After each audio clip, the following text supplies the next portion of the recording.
بسم اللہ الرحمن الرحیم۔ السلام علیکم۔ آج ہم اردو الف کا سبق نمبر 7 سویرے اٹھنا کے املا کے الفاظ کریں گے۔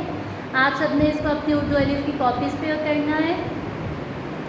سب سے پہلے آپ 3 ہیڈنگ لائن بنائیں گے سبق نمبر 7 کی سویرے اٹھنا املا کے الفاظ۔ اس کے بعد آپ 1 فنگر کا مارجن دے کے ریڈ لائن سے لکھیں گے عجب، عین جیم بے جب، عجب، بھا الف ہا سین ساکن، خاص، بے الف ہا دال بے در، بہادر، بے چھ بچو نون الف نا، بچھونا، گاف لام الف لا بے ساکن، گلاب، دال بے در ہے تیوتو نون گنا، درختوں، چے نون بیل یہ نام چھوٹی لی، چمبیلی، سین الف سا میم الف ما نون ساکن، سامان، دال بے در ہے تیوتو نون گنا، درختوں، ہے نون سین چھوٹی سی، ہنسی۔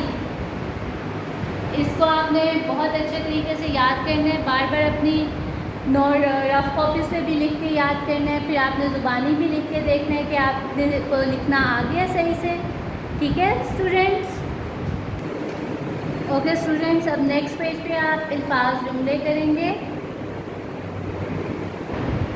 سبق نمبر 7 الفاظ جملے، 2 ہیڈنگ لائنز دی جائیں گی،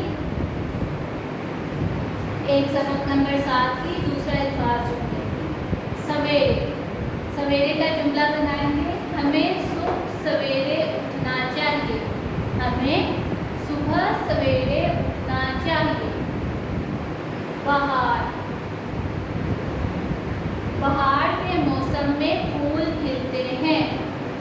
ٹہلتا، علی باغ میں ٹہلتا ہے۔ آم، یہ آم کا درخت ہے۔ ضروری نہیں ہے کہ جو جملے میں نے بنائے ہیں آپ نے بھی وہی جملے بنانے ہیں۔ اگر آپ کے ذہن میں مائنڈ میں کوئی اور جملہ آ رہا ہے کہ آپ سویرے کا، بہار کا، ٹہلتا کا، آم کا، اس سے کوئی اچھا جملہ بنا سکتے ہیں تو آپ وہ جملہ بنا لیں۔ ضروری نہیں ہے کہ آپ نے سیم ٹیچر والے جملے بنانے ہیں، خود سے بھی آپ بنا سکتے ہیں، لیکن بہت اچھا جملہ ہونا چاہیے جس کی کوئی سینس ہو۔ اپنی ماما سے ہیلپ لے سکتے ہیں۔ ٹھیک ہے اسٹوڈینٹس؟ تھینک یو سو مچ۔ اپنا بہت خیال رکھیے گا، اور اگست کے لرننگ نوٹ اسکول آفس میں اویلیبل ہے، کائنڈلی آپ وہاں سے آ کے لے سکتے ہیں۔ تھینک یو سو مچ۔ اللہ حافظ۔